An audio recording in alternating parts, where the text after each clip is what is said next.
Eu convido você a voltar ao texto que nós lemos no início do culto, Mateus, capítulo 6, versículo 24. Mateus, capítulo 6, versículo 24.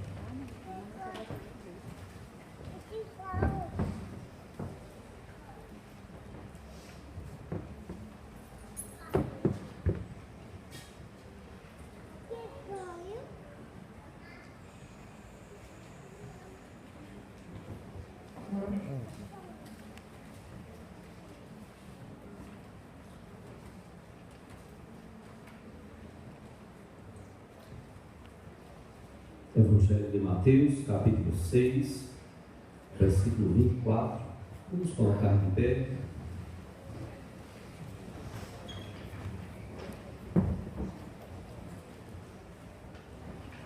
O grupo de louvor Somos Um esteve ministrando louvor nesses dias do congresso, final de semana passada, de adolescentes. Então imagine aqui mais de 150 adolescentes, a turma. Eu estava aqui na abertura, pulei com eles também para louvar o Senhor no pecado e participando da alegria deles. Que não percam a alegria ao longo da caminhada, que fiquem com os cabelos brancos, louvando com a mesma alegria, prazer ao Senhor. Que coisa gostosa a gente ver tanto adolescente. Então você já se prepara para a conferência do ponto 5, o último final de semana desse mês. Os jovens estarão então aqui realizando a conferência no limite. Que Deus possa estar nos abençoando. Mas nos louvores que nós entoamos, nós estamos falando sobre a presença, os louvores aqui cantados hoje, sobre a presença e a glória do Espírito Santo nas nossas vidas. Não tem preço.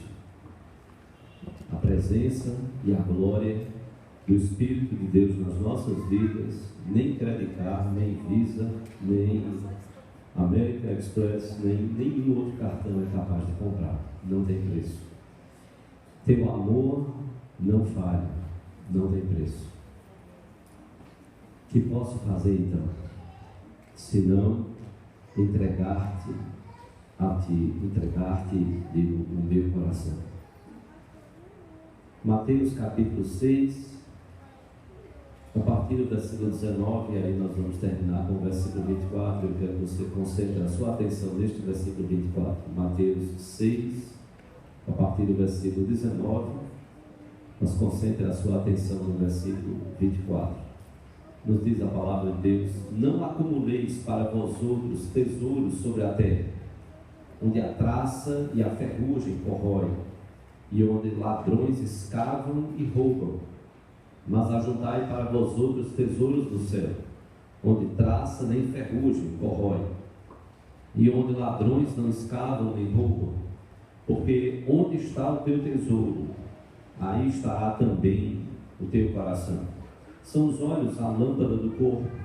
Se os teus olhos forem bons, todo o teu corpo será luminoso. Se porém os teus olhos forem maus, todo o teu corpo estará em trevas. Portanto, caso a luz que há em ti sejam trevas, que grandes trevas serão.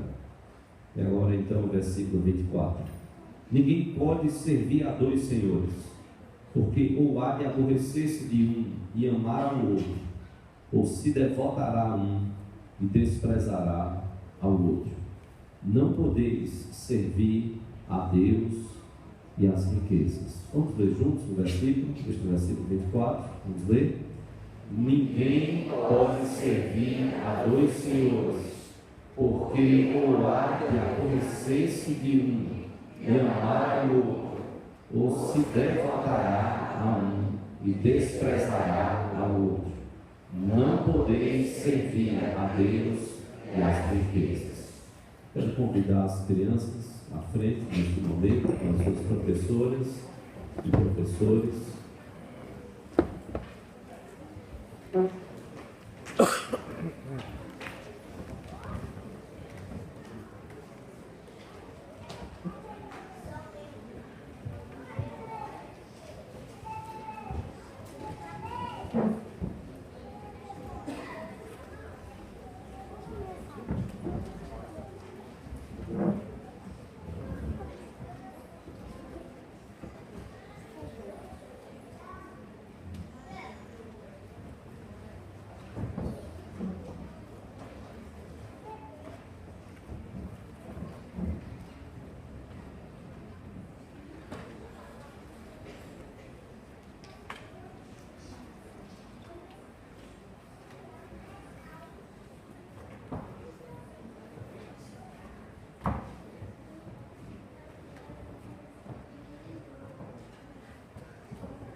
fronte.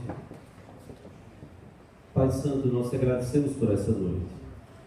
Nós te louvamos, ó Deus, por nossas vidas. E nós te agradecemos pelo preço que o Senhor Jesus pagou na cruz do Calvário, para que nós não sejamos escravos daquilo que é material, mas que o nosso coração possa estar liberto de todas as coisas e possamos apenas entronizar o Senhor no nosso coração, adorarmos unicamente ao Senhor.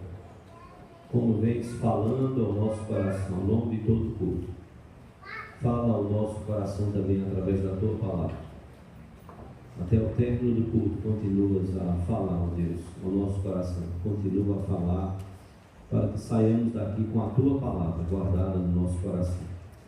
Que ela nos motive, nos revigore para enfrentarmos as lutas do dia a dia. E que nós não percamos os valores da tua palavra. Nós te oramos assim e te agradecemos, Pai, no nome de Jesus, pedindo a tua bênção sobre os nossos pequeninos, que vivem nesta geração má e perversa, nesta geração que entroniza e adora a tudo que é material, menos ao Criador de todas as coisas. E nos ajuda para que no mundo em trevas possamos refletir a luz do Senhor Jesus, os seus ensinamentos, seus princípios, seus valores. Te oramos assim para que assim possamos viver como discípulos do teu Filho Jesus. Te oramos no nome dele e para a glória dele, hoje e sempre. Amém. Podemos sentar.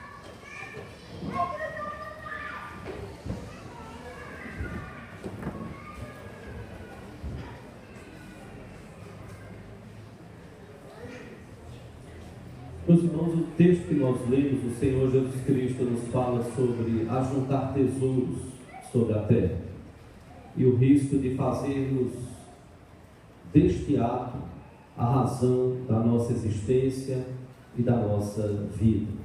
É interessante que Jesus usa neste versículo 24, ao dizer: ninguém pode servir a dois senhores, porque ou há de aborrecer-se de um e amar ao outro, ou se devotará a um e desprezará o outro.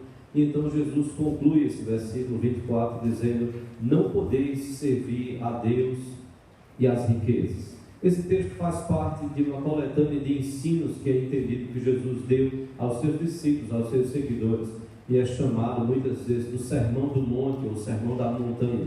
Estes capítulos 5, 6 e 7 do Evangelho narrado aqui então por Mateus. Jesus fala sobre servir.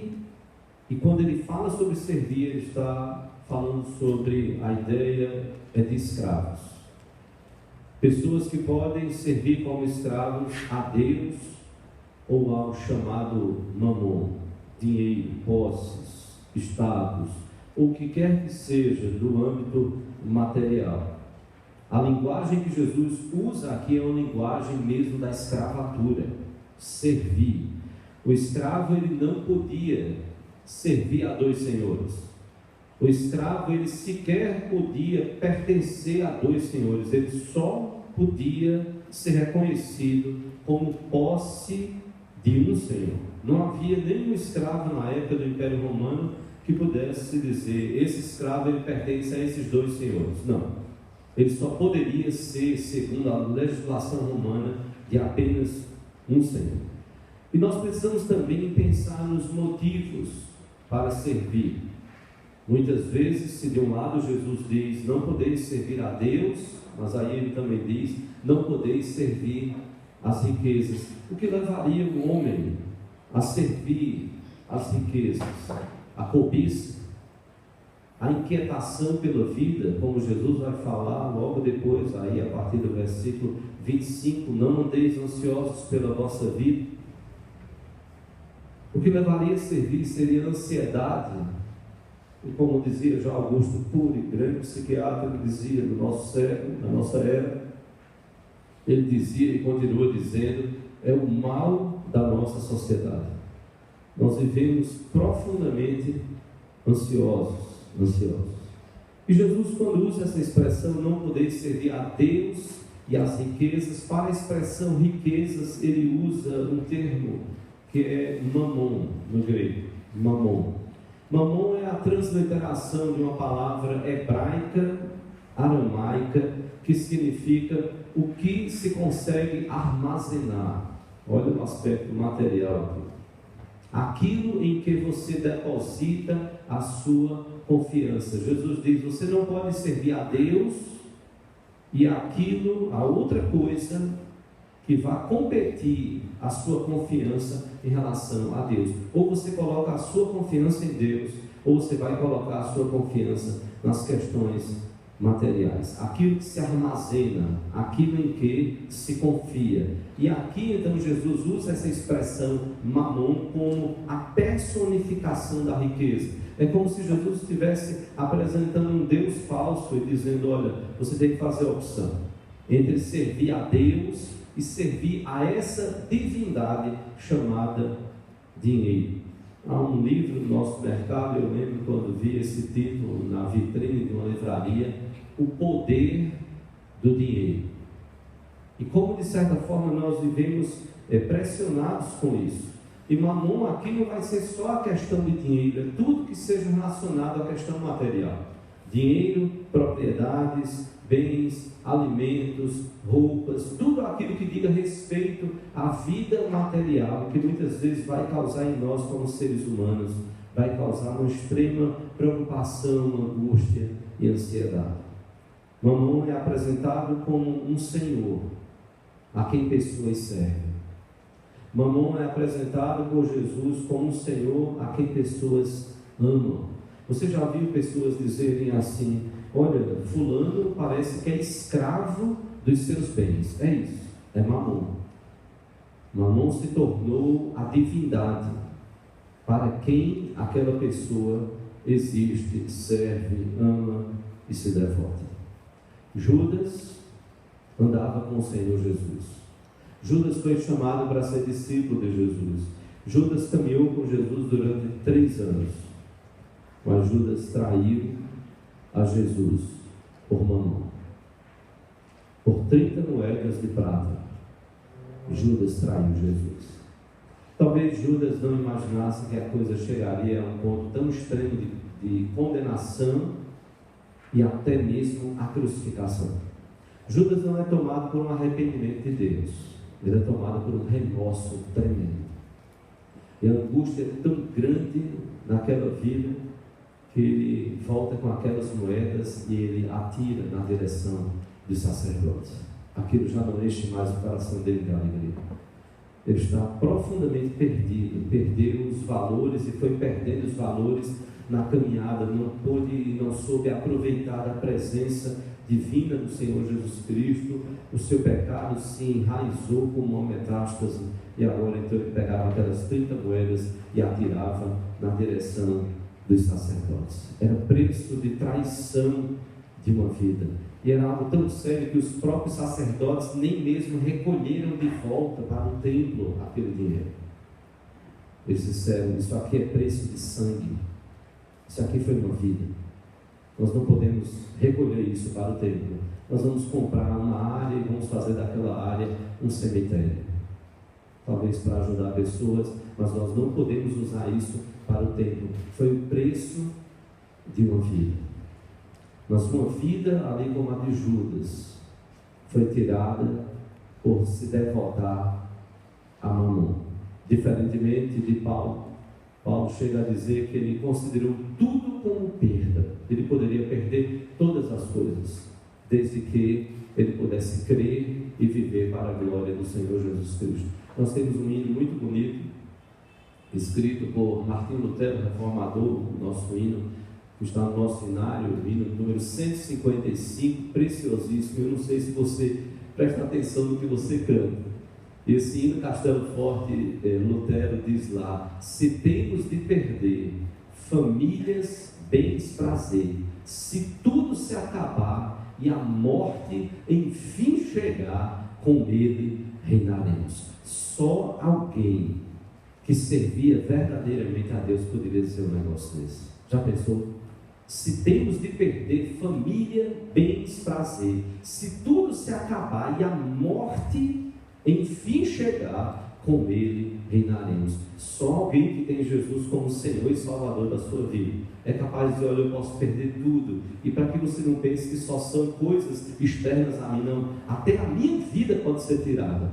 Aí vai lembrar da mensagem do domingo passado: para mim o viver é Cristo e o morrer é lucro. A minha vida está em Jesus. Se me tirarem todas as coisas, mas não é porque eu não valorizo família, não é porque eu não valorizo bens, não é porque eu valorizo tantas outras coisas, não, até a minha própria vida, se tirarem, eu estou em Cristo, eu estou em paz.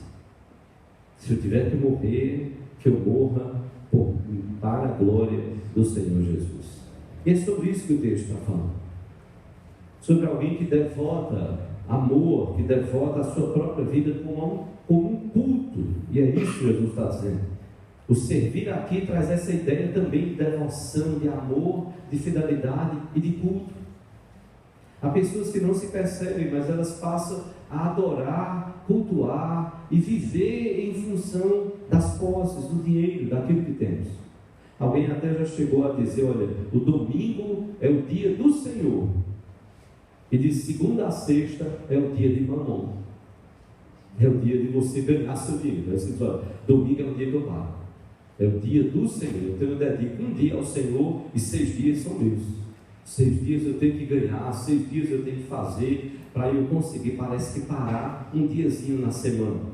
Quando na verdade nós aprendemos que todos os dias são dias do Senhor. E quando nós estamos trabalhando, quando nós estamos servindo, quando nós estamos lutando pelo nosso sustento dia a dia, e não há nenhum pecado, nenhum erro em você lutar, em você ter sonhos, em você desfrutar daquilo pelo que você trabalha, luta, se esforça, até porque a Bíblia fala sobre isso. A Bíblia diz que Deus abençoa a nossa porfia, o nosso trabalho, o nosso esforço. Sim, nós temos herança, sim, a Bíblia fala sobre herança, e quando herdamos alguma coisa, não há nada de pecado nisso, se tudo foi feito corretamente, de forma justa, equilibrada, não há nenhum pecado nisso. Mas o grande problema é quando, diante daquilo com que Deus nos abençoa, nós fazemos daquilo a razão da nossa vida. E aquilo vai ocupando o nosso tempo, a nossa vida, a nossa existência, a nossa preocupação, a tal ponto que nós já não encontramos, de certa forma, entre aspas, tempo para orar, para meditar na palavra, para vivermos a igreja, para servirmos em ministério, para estarmos com irmãos. Não, nós não temos tempo, não temos tempo, não temos tempo. Porque nós estamos, e aí até a gente justifica: não, porque eu tenho que trabalhar muito, eu tenho que correr atrás do meu sustento, eu tenho que pensar no meu futuro, e Deus vai ficando de fora de tudo isso. Então Jesus para com os seus próprios discípulos e então diz a eles: não esqueçam, vocês não podem servir a 2 senhores, porque vocês vão se devotar a um e aborrecer-se do outro, e aborrecer ao outro. Vocês vão então se devotar ao outro e aborrecer a este aqui. Jesus diz: vocês não podem servir a Deus e às riquezas. Nós somos tentados a viver para o hoje, para o terreno, e esquecermos o eterno. Esquecermos o eterno.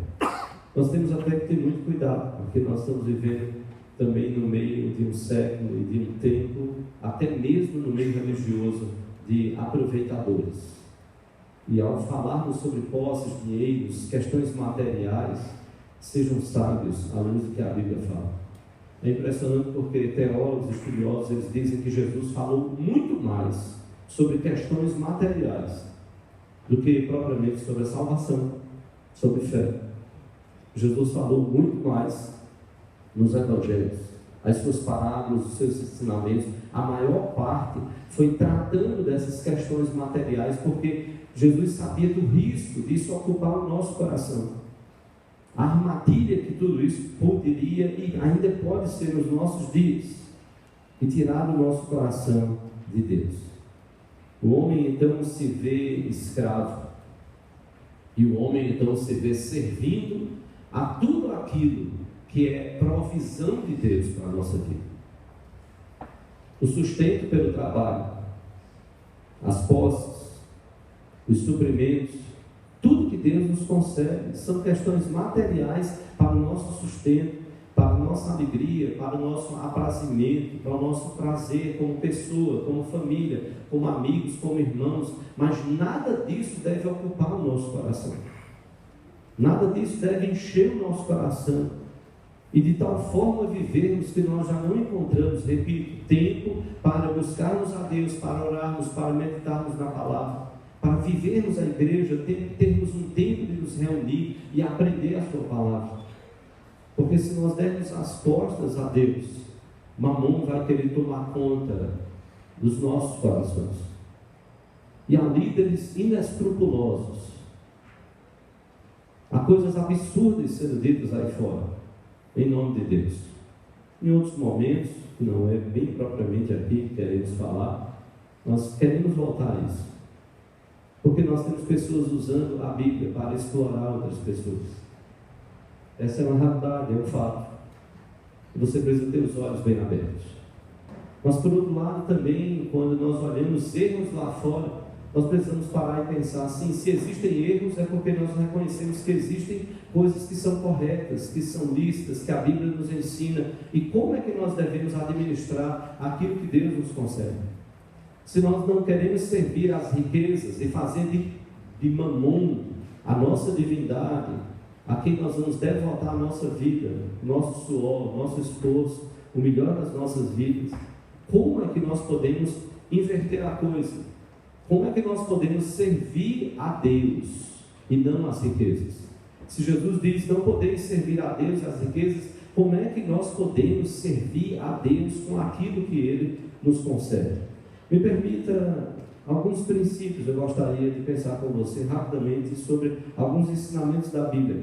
Repito, é coisa, em termos de conteúdo da Bíblia, você poderia passar um ano pregando sobre questões materiais, como a Bíblia nos orienta em relação às questões materiais. Mas, em primeiro lugar, o primeiro princípio que eu gostaria de deixar, pensando no que Jesus disse: não podeis servir a Deus e às riquezas. Então, eu pergunto: como servir a Deus com o que Ele mesmo nos proporciona?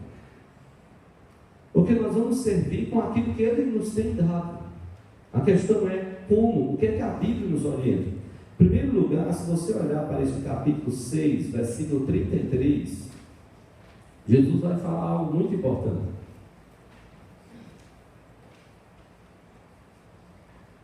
Mateus 6,33, Jesus vai dizer: buscai, pois, em primeiro lugar o seu reino e a sua justiça, e todas estas coisas vos serão acrescentadas. A primeira coisa que Jesus coloca dentro de nós é que nós precisamos, se nós queremos servir a Deus com as posses, com o que Ele nos concede, nós precisamos honrar a Deus. Isso é muito importante.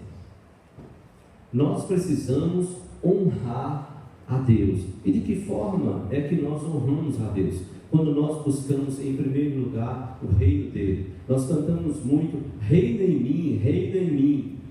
E eu lembro-me de uma história que li, que uma pessoa foi ser batizada e de repente, lá nessa igreja, o pessoal mergulhava e o homem começou a ficar nervoso na hora que foram levar ele para mergulhar. E ele disse: não, peraí.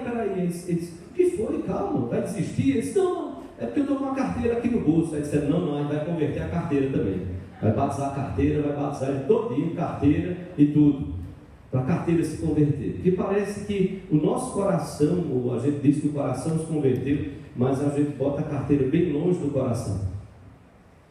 E nós podemos ser tentados a não sermos fiéis a Deus, a não honrarmos a Deus. Precisamos entender que nós damos, como às vezes alguns dizem aqui, quando Deus recebe do muito que o Senhor tem nos dado. Quando nós damos o dízimo, quando nós damos oferta, nós precisamos entender assim: Senhor, eu estou honrando o teu nome, eu estou obedecendo o que a tua palavra diz. Inclusive o cristão, ele é chamado até aí além do dízimo. Veja, não é uma questão de exploração, não é uma questão de manipulação, não, de forma alguma.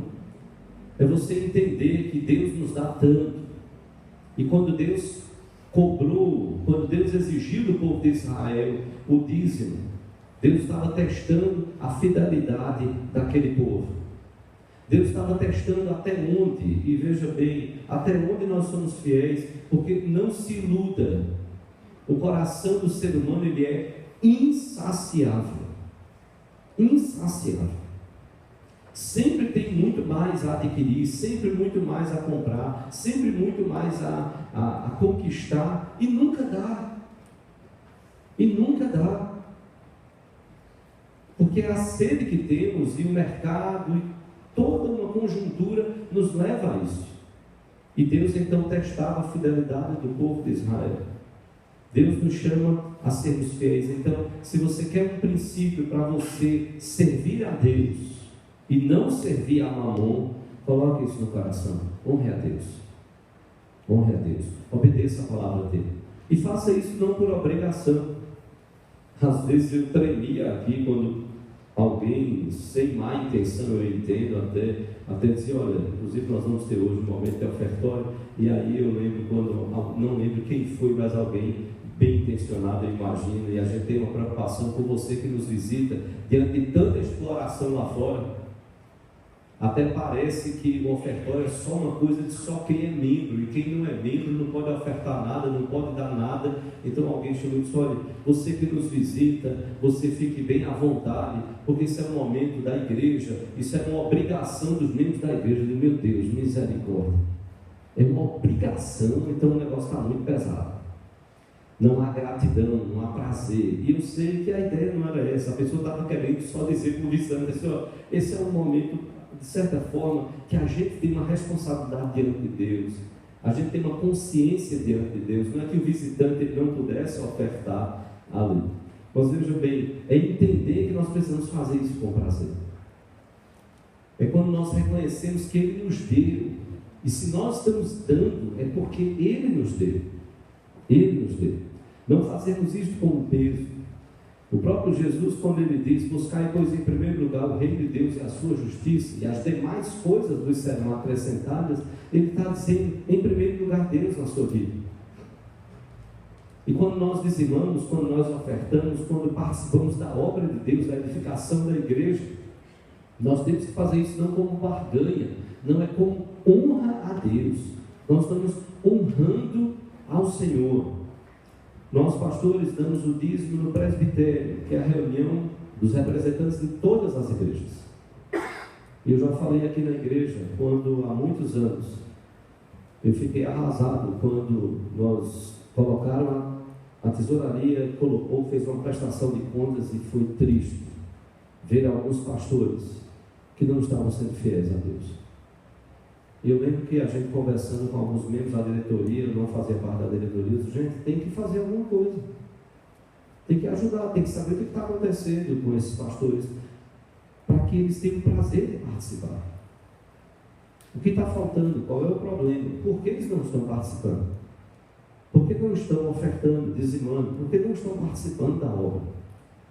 E nós precisamos ter a consciência, acima de qualquer pessoa, diante de Deus, nós estamos honrando ao Senhor.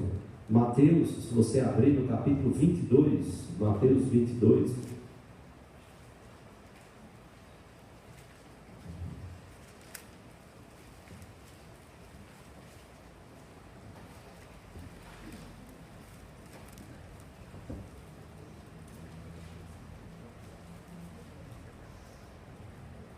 quando perguntaram a Jesus se era lícito pagar impostos, ele pediu a moeda. Ele disse, mostra-me a moeda do tributo. Trouxeram-lhe então um denário, versículo 19, Mateus 22, 19. E Jesus então lhes perguntou, de quem é esta efígie e inscrição? Responderam, de César, do imperador. Então Jesus disse a eles, dai, pois, a César o que é de César, e a Deus o que é de Deus. Dê a César o que é de César, e dê a Deus o que é de Deus. É impressionante como Jesus não disse, olha, não dê a César não pague a César não. E eu lembro que o pastor Valmir certa vez contou uma história de que um pastor, ele farrapava com alguns impostos, mas ele estava sendo fiel a Deus no dízimo e nas ofertas. Aí um pastor, amigo desse outro pastor, disse assim, rapaz, você não paga direito os impostos, e você é fiel aos seus dízimos, nas suas ofertas, tudo, e os impostos não pagam. E aí o pastor disse, é porque César é safado. Para César eu não pago não. A Deus eu dou, agora a César não, César é safado. Mas Jesus não ensina assim. Jesus diz: dai a César o que é de César. Você deve pagar, pague os impostos.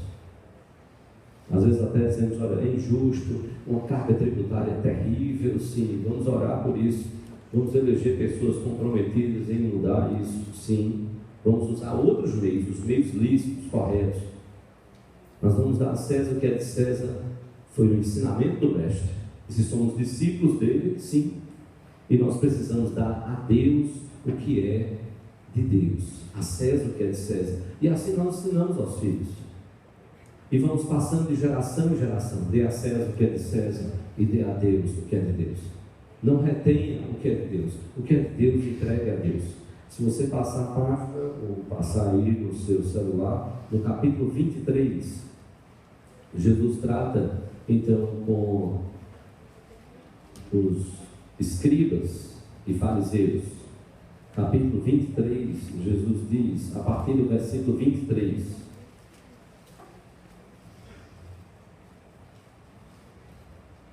ai de vós, escribas e fariseus hipócritas, porque dais o dízimo da hortelã, do endro e do cominho, e tendes negligenciado os preceitos mais importantes da lei, a justiça, a misericórdia e a fé.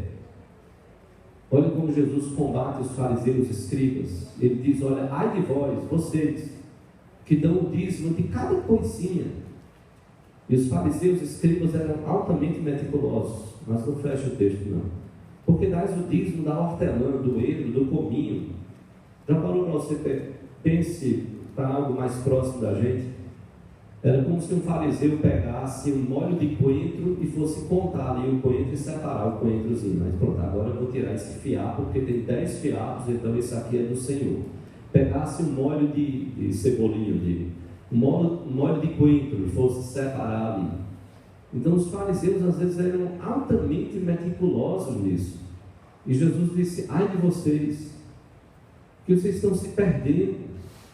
E aí Jesus diz: porque vocês estão fazendo isso, mas vocês têm negligenciado os preceitos mais importantes da lei, a justiça, a misericórdia e a fé.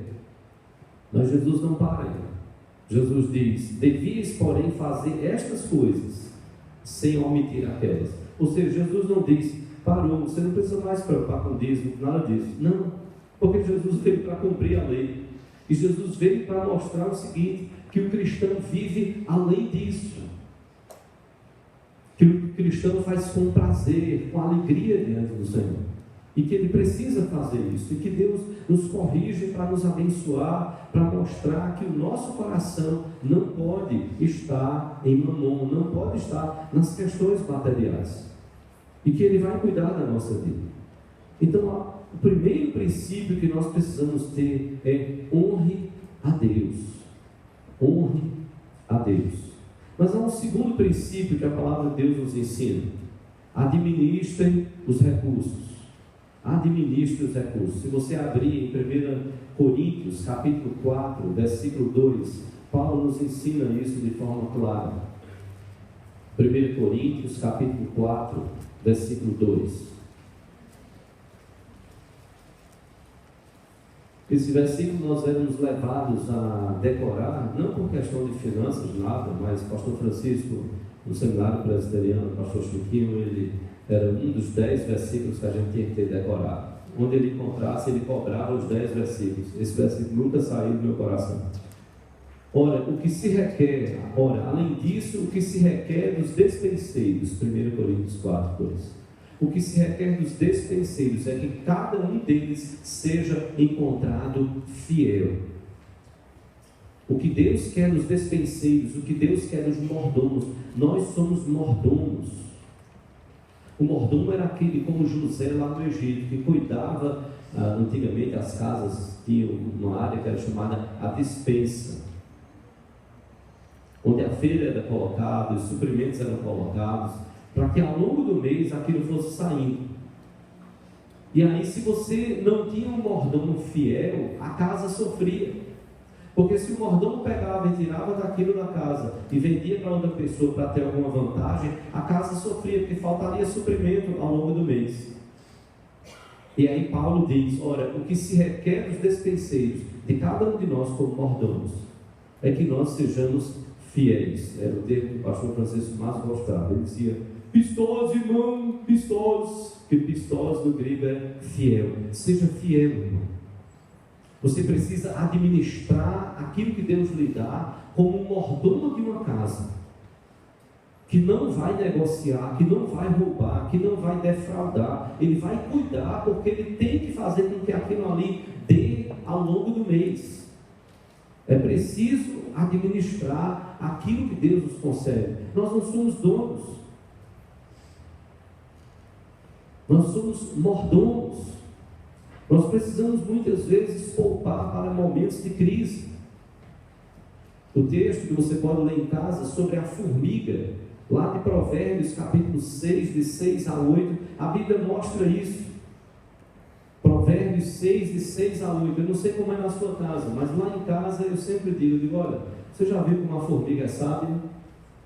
No verão, pelo menos lá em casa, no verão ela trabalha virada, e a gente fica correndo, bota água aqui, tal, cuidado, que a formiga diz, cuidado, que a formiga está trabalhando.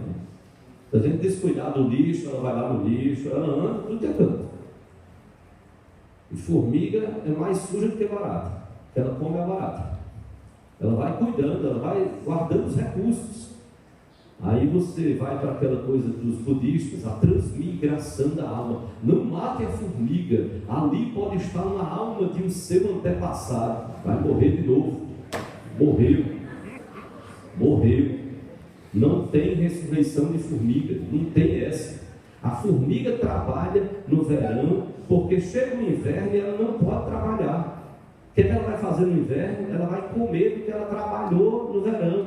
E ela tem uma colônia. Se você só tem 2, 3, 5 filhos, ela tem uma colônia ali para dar conta. Então ela guarda e trabalha muito durante um período. Porque tem um período mais difícil, que ela não vai conseguir ter esse suprimento com facilidade. E a Bíblia nos deixa esse grande exemplo, que nós precisamos cuidar, que nós precisamos poupar, que nós precisamos ser zelosos, como assim a formiga é. Nós precisamos cuidar como Jesus nos ensina, e você pode ler com mais calma também em casa, lá em Lucas 14, de 28 a 30, ele diz, olha, quem é que começa a construir uma torre? E não para, não senta, não calcula. Nós somos humanos, nós podemos falhar sim, e precisamos tirar lições disso. Eu lembro quando no começo do casamento nós organizamos um congresso. Nós casamos no ano de 90, mais ou menos no ano de 93. E a gente sempre poupava alguma besteirinha, e ficava aquela bobagemzinha, a cada mês aquela besteirinha, a gente disse, bota aqui nessa poupançazinha, e deixa ali esse pouquinho, esse pouquinho, esse pouquinho. E a gente organizou e trouxe alguns palestrantes e congresso, isso e aquilo outro, e era a Igreja Presbiteriana dos Guararapes. E eu lembro que quando terminou o congresso, eu sentei de Solange e disse, filha, acabou o congresso, e está aqui as finanças do congresso. E aí ela olhou e disse, e aí, como é que foi? Eu disse, deu negativo. Ela disse, e agora? Eu disse, poxa, e agora? Agora já está resolvido. Ela fez, como? Eu disse, a poupançazinha. Ela fez, nossa, eu espero, não fui eu que organizei. Eu vou bem chegar para o conselho da igreja, irmão, deu negativo tanto. Não, então agora a igreja se vira e paga. Eu digo, não, vai a nossa poupançazinha, entra nessa aí e tchau. E depois não vai nem cobrar a igreja, vai deixar nada. Nesse congresso, eu estava para orar com o pastor Jeremias Pereira. Ele ainda não era conhecido aqui no Recife. Foi a primeira vez que ele veio, nós trouxemos ele. E a pedido de outro pastor, ainda trouxemos mais uns 2 outros pastores lá de Minas Gerais. E a conta, e eu desesperado, eu disse, rapaz, não dá mais para trazer ninguém, a gente tem que parar por aqui. Dentro, ou seja, seguindo o que Jesus diz lá em Lucas 14, 28 a 30, o negócio tem que estar, você tem que fazer as contas, você não pode ir chutando, não, estou fazendo pela fé, e Deus agora se vire para honrar, porque eu já botei o nome dele aí na jogada. Não, a gente tem que administrar as coisas. Como é que você administra as contas da casa? E aí, porque a casa de Deus, a gente chuta o pau da barraca, de jeito nenhum. E quando a gente ia orar para começar o culto, então um da equipe chegou perto e disse: pastor, por favor, vá lá na frente da igreja, porque na entrada tem um pastor que está causando um problema, uma confusão. Ele disse: rapaz, resolvam lá para mim, porque a gente vai orar para começar esse pastor. O problema, ele não quer pagar a inscrição e está fazendo uma confusão, e disse que vai embora. Eu disse: irmãos, dei só um minuto aqui. Eu saí. O pastor Jeremias não sabia o que era, o pessoal da equipe, só o rapaz me falou, eu saí com ele. E fomos lá conversar. Era um pastor que eu conhecia, idoso. Naturalmente, tem que pagar para ouvir a palavra de Deus do irmão. Eu disse: pastor, por favor. Ele disse: olha, me ajude. É o seguinte, não tem que pagar não. Se eu quiser entrar, pode entrar de graça. Não tem nenhum problema. Eu só queria passar para o senhor o seguinte: nós estamos com essas despesas e a gente imaginou um congresso que a gente teria uma inscrição simbólica, e essa inscrição seria para pagar muitos custos. Eu não sei nem se com essa inscrição agora, diante de algumas novidades, se a gente vai conseguir pagar. Mas me faça um favor, eu fui informado que o senhor disse que ia embora. Me faça um favor, não vai embora não. Quando eu entrar lá na frente, eu quero ver o senhor. Eu quero ter essa alegria, esse prazer de ver o senhor. Não vai embora não. O senhor fica à vontade. Se o senhor quiser pagar a inscrição, o senhor paga. Se o senhor não quiser, o senhor não paga. Não tem problema. Não tem problema. O senhor faça o que o senhor quiser. O pastor Jeremias chegou lá, antes de começar o congresso, foi lá, só não estava na coordenação do pessoal. Ele queria crachá, ele queria tudo, ele queria participar. Porque é alguém que ama a obra. É alguém que ama a obra. Não interessa se a igreja vai investir, ressarcir o que você pagou, não interessa se você vai botar do seu bolso, mas a questão é você amar a obra de Deus e você entender que você está ajudando e suprindo. Eu voltei, nós fomos orar, e quem disse que eu consegui orar? Eu só comecei. Eu desabei no choro ali antes da abertura do congresso. O pastor Jeremias, naquele jeitão dele, botou a mão na minha cabeça: Senhor, tem misericórdia do teu servo. Eu não sei o que ele está passando, não sei qual é o problema, Senhor. Alegre o coração dele, Senhor. Não deixe o coração dele ficar nos problemas. Aí falou, orou. Bora, vamos lá. E vamos começar a conversa. E louvado seja o Senhor pelas palestras, pelos louvores, pela bênção que foi o congresso. Nada pode se comparar ao poder de Deus agindo no nosso coração. Nós somos chamados a administrar os recursos. Deus nos concede para nós sermos mordomos.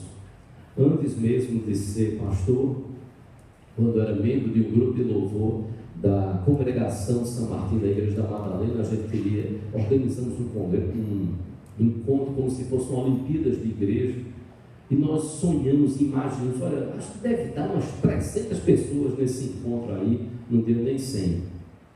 E aí a gente imaginou: mas se vai ter uns 300 atletas, a gente vai ter mais, então, se cada atleta levar uma pessoa, nós vamos ter 600 pessoas nessa Olimpíada de igreja. Veja, juntando tudo, não deu 100 pessoas. E aí os nossos cálculos, né? Bom, se vai ter 600 pessoas, se cada um comer 2 cachorro-quentes, são 1.200 cachorro-quentes. Nós vamos fazer uma conta mais redonda e mais realista, e vamos comprar 1.000 pães. Meu irmão, isso foi no sábado. No domingo de manhã, nós tínhamos 700 pães na congregação de São Martim. Era o pastor Ricardo Múcio, que já esteve aqui. Ele disse: Múcio, e a gente faz o quê? Ele disse: hoje, bota o balaio de pão na frente da igreja aí e vamos vender pão. Porque naquela época a padaria não abria desde domingo. Então, ó, na frente da congregação, olha o pão, promoção, pão, 700 pães para vender, meu amigo. Para não dar prejuízo. 700 pães. Por isso que quando você, jovem, adolescente, me vê fazendo conta, é porque eu não quero ver você aí vendendo 700 pães na porta da igreja. E olha que Deus tem nos dado muitos recursos. E lá a gente tinha bem pouquinho. Então a gente tinha que valorizar cada pãozinho. E aprendemos a valorizar isso. Então veja, administre recursos. Honre a Deus. Administre recursos. Mas há uma terceira e desafiadora lição. Se você abrir Lucas capítulo 12, Lucas capítulo 12.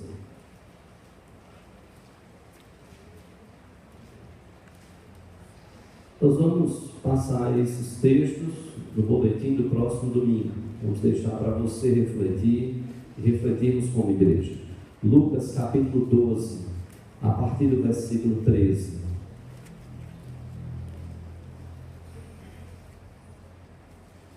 Lucas 12, 13.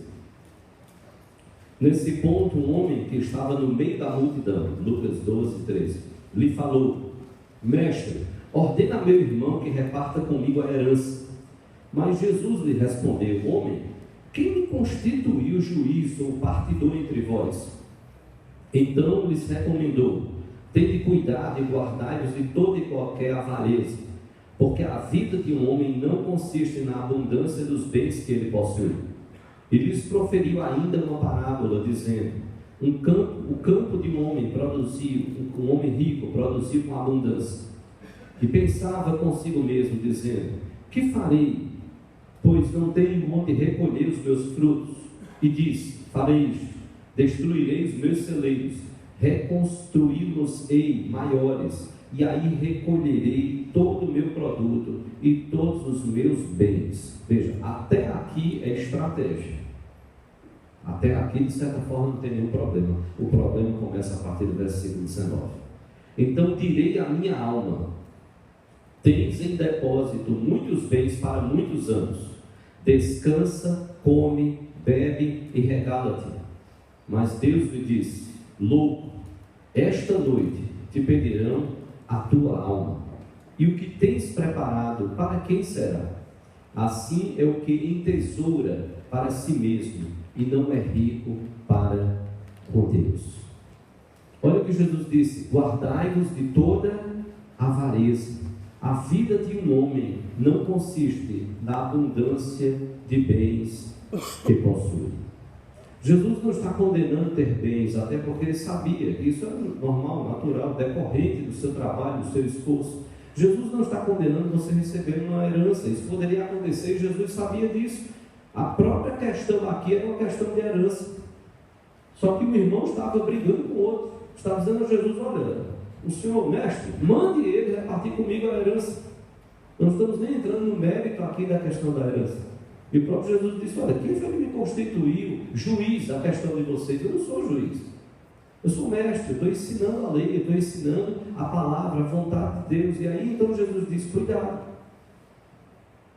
se livre de toda e qualquer avareza. Pela avareza, pessoas estão tirando a vida de outras por ninharia, por nada, mas porque também estão colocando os olhos em muitas coisas, e às vezes nem tanto. A que ponto chega o coração avarento? Então veja, um terceiro princípio é: resista ao consumismo. Resista ao consumismo. Depois que Jesus fala que nós devemos guardar o nosso coração de avareza, depois que Jesus fala que a vida de um homem não consiste na abundância de bens que ele possui, Jesus então conta essa parábola desse homem cujo campo então pôde produzir muito, ele já não tinha onde guardar. É lógico que é uma questão de estratégia. Constrói novos celeiros. O problema, a questão é: onde está o seu coração? Na hora que ele diz agora para a sua própria alma: tens bens, você já tem suprimento para toda a sua vida, não se preocupe, vá, coma, beba, regale-se. Jesus diz: você agora se perdeu, agora se deu mal, que a estratégia estava certa. O problema é onde você está colocando o coração. E por isso que Jesus vai terminar dizendo: esse é o problema do homem que entesoura para si mesmo, mas não é rico para com Deus. Então disso nós temos que ter cuidado. Quem está reinando no coração? Se é Deus ou se é Mamon? E é uma linha muito tênue que nos separa. Que grande perigo nós temos de sermos tragados pelo consumismo do nosso cérebro. E teve uma época que eu li um livro muito interessante, fininho. Eu recomendo para você, mas com muito cuidado. Você pode acabar com o seu casamento. Geralmente em casa, quando alguma coisa falava de dinheiro, dependendo do que for, você diz: opa, ó, CVS, viu? Cuidado, CVS. CVS já era um código que estava ficando detestável dentro de casa. CVS. CVS era crescendo na vida simples. Então vamos comprar isso, vamos fazer isso. Opa, peraí, CVS crescendo, no começo eu tinha que explicar, crescendo na vida simples, crescendo na vida simples. Mas sabe qual é o problema? É porque a nossa sociedade, ela diz assim, você merece. Ela não diz CVS, ela diz, você merece. Aí, você merece. Aí você chega assim na vitrine e fala, mereço. Ai, que terreno lindo, mereço. Eu acho que eu vou pregar melhor com esse terreno. Vai lá, não é um terreno. Mereço. Terreno do Juan, mereço. Tem um importado, mereço. Eu não vou dizer o nome do santo, mais uma vez nós viajamos com um pastor, e a esposa chegou, paramos naquela Vila Romana, isso há muitos anos, e a esposa de um pastor, amigo nosso, tem muitos amigos, você vai descobrir. E aí, só se você for começar agora a checar toda a minha vida, todas as minhas viagens, aí você descobre. Aí a esposa chegou para ela, falando e disse assim, e aí, Petrone vai comprar algum terra? Ela disse, não, ele já saiu de casa e disse, não vou comprar terra nenhuma. A gente para com a turma, mas não vou comprar terra. Ah, o meu vai comprar sim. Eu disse, tudo bem, não tem problema. Mas ele não vai, rapaz, aqui o preço é muito bom. Eu disse, não, o negócio aqui tem 3 terras. Para que mais terra? Aí a mulher fez, o meu tem que ter 5. Porque no ano tem mês que tem 5 domingos. Então cada domingo um terno. Eu estou muito feliz que aqui a gente não precisa pregar de terno todo domingo. Que coisa boa. Eu sou terrivelmente calorento. E não é terno que prega, não é paletó que prega. Mas veja, olha o consumismo. A pessoa tem que ter um terno, é desfile. Um terno por domingo, por quê? Aí fica lá o guarda-roupa abarrotado de terno. Eu já disse, eu disse, olha, tem terno para os próximos 100 anos. Como eu não vou durar isso, então já tem terno. Aí tem uns 5, 6 ternos. Tá bom, ele parou. Gravata, eu vou abrir uma loja de gravata. Vou abrir uma loja, deve ter umas 40, 50, sei lá o quê. Já cheguei nos seminários, olha, isso aqui é para vocês. Usem, abusem, porque eu já usei muito. Então, estou doando. Porque tem gravata, quando eu digo, olha que gravata rosinha. O quê? Você vai de gravata rosa? Eu digo, não, meu filho, mas se a camisa é branca, não precisa ser uma gravata tricolor, pode ser uma rosinha. Branca, rosinha e preto, pronto. Já estou entendendo até de combinação. Mas a gente começa a viver em função das coisas. E você, outra, eu não moro numa mansão, eu moro num apartamento normal. Então tem hora, já a sogra não vai poder entrar. E eu quero que ela visite sempre a gente. Certo? Eu digo, gente, vamos diminuir as coisas. E pastor ainda tem que ter um monte de livros de pesquisa também em casa. Então veja, cuidado com o consumismo. E não é para você ser chato, não é para você, principalmente para nós homens, não é para você não investir na sua esposa. Invista nela. Ela disse que quer ficar bonita para você e você não acredita. Acredite. Invista nela. Invista no presente dela. Se você tem filhos, eu digo muitas vezes, principalmente quando damos ainda era solteiro, eu dizia, filha, por favor, não compre nada para mim. Às vezes a gente ia para um lugar ou outro, tá, uma viagem, um lugar mais barato para comprar isso, aquilo, e roupas muito legais. Ela fazia, olha, encontrei uma bermuda, eu disse, filha, eu já disse, eu não quero bermuda, eu não quero calça, eu quero ficar sentadinho aqui, ó, lendo, e vocês fiquem à vontade. Ok, vocês é que estão precisando. Homem é muito mais fácil de combinar as coisas, mas veja, invista na vida da sua esposa.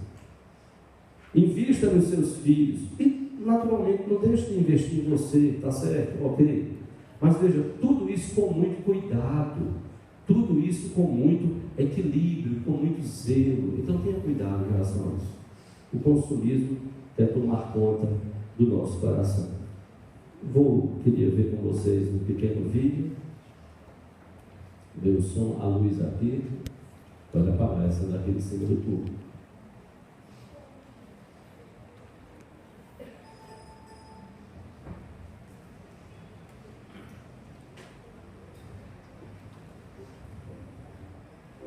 Pastor, tenho andado muito endividada e já não sei mais o que fazer para pagar as minhas contas. Gostaria que o Senhor fizesse uma oração por mim. A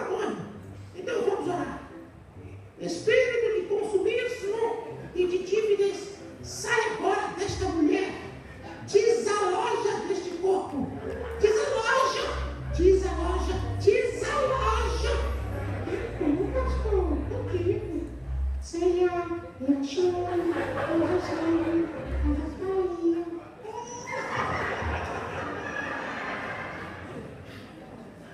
Diz a loja, qual é a sua loja? Nós precisamos resistir ao consumismo. Eu sei que o mercado precisa vender, mas não é você que vai salvar o Brasil. E se há uma coisa que o nosso país precisa aprender, e os nossos governantes também, e a igreja precisa ensinar pelo seu exemplo, é que nós precisamos viver com contentamento com aquilo que Deus tem nos dado. E eu tenho certeza que, se não todos, mas muitos de nós, poderíamos não ter muitas coisas e sermos muito felizes. Só que o mercado vai dizer, não, mais, e você vai entrando nesse mais, como nós precisamos resistir a esse consumismo. Honre a Deus, administre os recursos, resista ao consumismo. Você quer servir a Deus e não a Mamon? Eu quero terminar com o último conselho da palavra de Deus. Faça de tudo, mas não se divide. Olha o que está em Romanos, capítulo 13. Romanos, capítulo 13.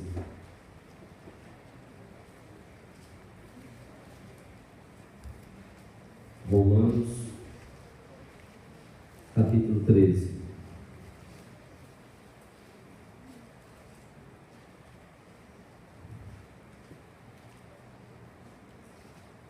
Paulo diz lá no versículo 7, Romanos 13, 7 e o versículo 8. Paulo diz no versículo 7, pagai a todos o que lhes é devido. A quem tributo, Romanos 13, 7 e 8. A quem tributo, tributo. A quem imposto, imposto. A quem respeito, respeito. A quem honra, honra. Paulo então diz, pague. Se é devido, pague. Pague a todos o que lhes é devido. A quem tributo, tributo. A quem imposto, imposto. A quem respeito, respeito. A quem honra, honra. 8. A ninguém fiqueis devendo coisa alguma, exceto o amor, com que vos ameis uns aos outros, pois quem ama o próximo tem cumprido a lei. A ninguém fiqueis devendo coisa alguma. Nós corremos o risco, irmãos, de pensarmos e seguirmos a lógica do mundo, que não tem como viver sem dever. Cuidado. Há muitos anos eu vi um crente que, depois de muitos anos trabalhando no banco, ele chegou conversando comigo e ele disse, pastor, eu fui demitido, mas eu não sei viver sem dever. E toda a minha indenização sobrou bem pouquinho, pouco mesmo. A indenização foi grande, mas sobrou pouco, porque eu estava totalmente endividado nos cartões. E aí eu tive que pagar os cartões e sobrou bem pouquinho. Paulo estava dizendo, não se endivide, a ninguém fiqueis devendo coisa alguma, exceto o amor. Nós temos que cuidar disso, como cristãos. Nós temos que lutar contra todo endividamento. Muitas coisas que nós somos tentados a comprar e que o mercado muitas vezes nos impulsiona e nos move a comprar, muito a gente compra até por impulso. E eu digo a você, em casa, eu disse, eu gerente da Luz e Vida, quando me via em Vendedores, no último livro que eu fui comprar lá, o menino começou a trazer um livro atrás do outro. Eu disse, pode parar. Ele disse, não, pastor, o senhor já leu sobre esse? Pregue a palavra. Eu digo, eu estou pregando, não vou ler esse aí. Eu já estou com um bocado de livro para ler. Eu estou ficando comprador compulsivo. E se Jesus voltar, vai ficar um monte de livro para quem ficar. Pode ir lá em casa e pegar. Se você ficar, pode pegar. e ler todos os livros que estão lá. Acho que você vai precisar deles se você ficar. E a gente vai comprando, e a gente não para para pensar quando aquele básico do orçamento existe para a gente, mas também nos liberta. Então a gente sentar muitas vezes como um casal e colocar as contas aqui, vamos sentar aqui, vamos conversar. E veja, não é para um brigar com o outro, não é para um ficar com raiva do outro, não é para não investir na vida um do outro, não, mas para combinarem. Para a gente não começar a entrar numa dívida, numa bola de neve, uma dívida atrás da outra.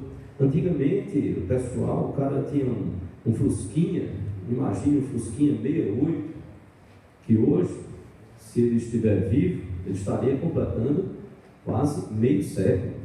Daqui a 2 anos completaria meio século.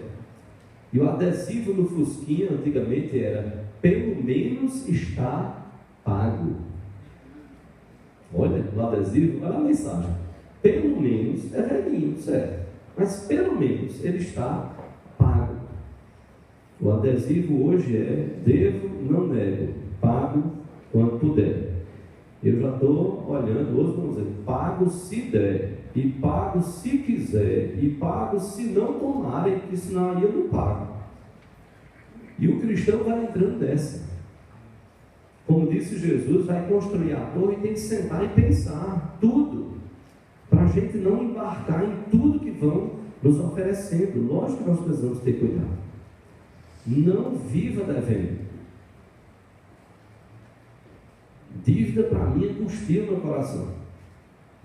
Cheguei em casa, alguém me disse: ó, você está devendo lá na cantina. Eu disse: como é? Você está devendo na cantina da igreja. Eu? Mas não comi nada nesses 2 domingos. Ah, não, tem uma sopa lá registrada. Eu disse: o que foi? Foi a sogra? Foi a esposa? Foram as filhas? O que foi isso? Eu disse: não, pode correr e pagar. Não deixe dívida. Não deixe pendência. Veja, não deixe dívida, nem de cantina, nem de acampamento, nem de SCC, nem de nada.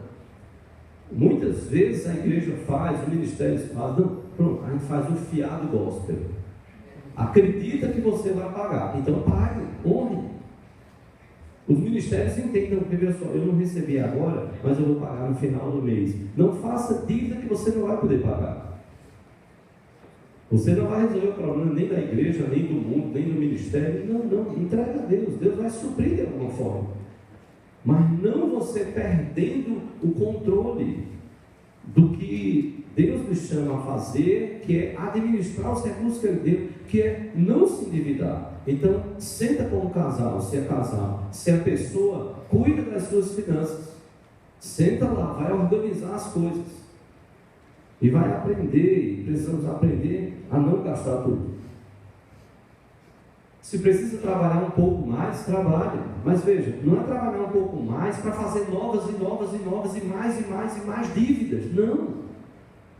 Porque você já está tendo o sacrifício de ter que trabalhar mais. É para suprir e para cobrir essas dívidas e libertar você. Não para você ficar escravizado pelo resto da sua vida. Não. E cuide, porque, como já diziam alguns teólogos, Mamon é um péssimo pagador. Ele cobra juros absurdos. Irmãos, é uma vergonha nós olharmos para o nosso país e nós vemos juros para mais de 400% ao ano. Você não tem uma inflação anual oficial de 40%. E nós temos juros no país ao ano de mais de 400%, mais de 450%. É terrível. Então, nós precisamos cuidar, administrar aquilo que Deus nos concede. E nós precisamos viver, como Paulo disse, com alegria. Com alegria. Às vezes o bolo, da casa do bolo, R$10, se você não fez o bolo, R$10 de um bolo, com um cafezinho com leite, você faz a festa com amigos, batendo um papo gostoso. E olha que tem momentos que também Deus me abençoa. E que Deus abre alguma porta. que Deus lhe dá algum presente, então agradeça a Deus por isso e usufrua. Mas não é fazer isso com irresponsabilidade, não é não cuidar das finanças e apenas jogar a conta para Deus. Então, entenda isso, como é importante cuidarmos daquilo que Deus tem nos dado. Como servir a Deus e não a mamon. Honre a Deus, administre os recursos, resista ao consumismo e lute, mas não se endivide. Lute mesmo. É preciso sabedoria para nós não embarcarmos na conversa do consumismo, que muitas vezes destrói as nossas vidas. Eu estava num sinal, e geralmente o pessoal faz tanta propaganda, tanta coisa, de repente eu vi uma pessoa distribuindo. Eu disse, é dinheiro. Aí eu baixei eu disse, é dinheiro, o cara está distribuindo dinheiro no sinal. Eu sabia que não era dinheiro. Eu disse, eu vou pegar. Olha a criatividade, é divulgação de prédio, apartamento e tal. Olha a criatividade. O cara atrai sua atenção, porque é dinheiro, é mamon. Quem não quer dinheiro? Não é? Então o programa, quem quer dinheiro, pronto, está lá, mamon. De alguma forma tentando fazer você baixar o vídeo e receber. Inclusive, na hora que eu baixei, o rapaz estava chegando, quando ele me entregou, eu disse, eu quero dinheiro. Aí ele riu, não é dinheiro. Eu quero dinheiro eu quero. Quem não quer? Mas a gente tem que ter cuidado com o coração. Cuidado com o coração, para que eu e você, nós não sejamos pegos adorando a mamon. Um assaltante, ele, deve terminar com isso, um assaltante, ele gritou para um homem, colocou o revólver na cabeça dele, e com o revólver apontado na cabeça, ele disse, bora, o dinheiro é uma vida. Aí ele gritou 3 vezes e o homem lá parado, estava lá, parado. E o ladrão disse, o que é que tem com você, tio? Não entendeu o que eu pedi, não? O homem parou e fez, eu estou pensando, o que é que eu entrego? A arma, o dinheiro ou a vida? Estou pensando. Mamon é um mal pagador. Deus quer abençoar as nossas vidas. Nós podemos servir a Deus e não a mamon, se nós honrarmos a Ele, se nós administrarmos os recursos, se nós resistirmos ao consumismo e se nós não nos endividarmos. Que Deus, pois, assim nos abençoe.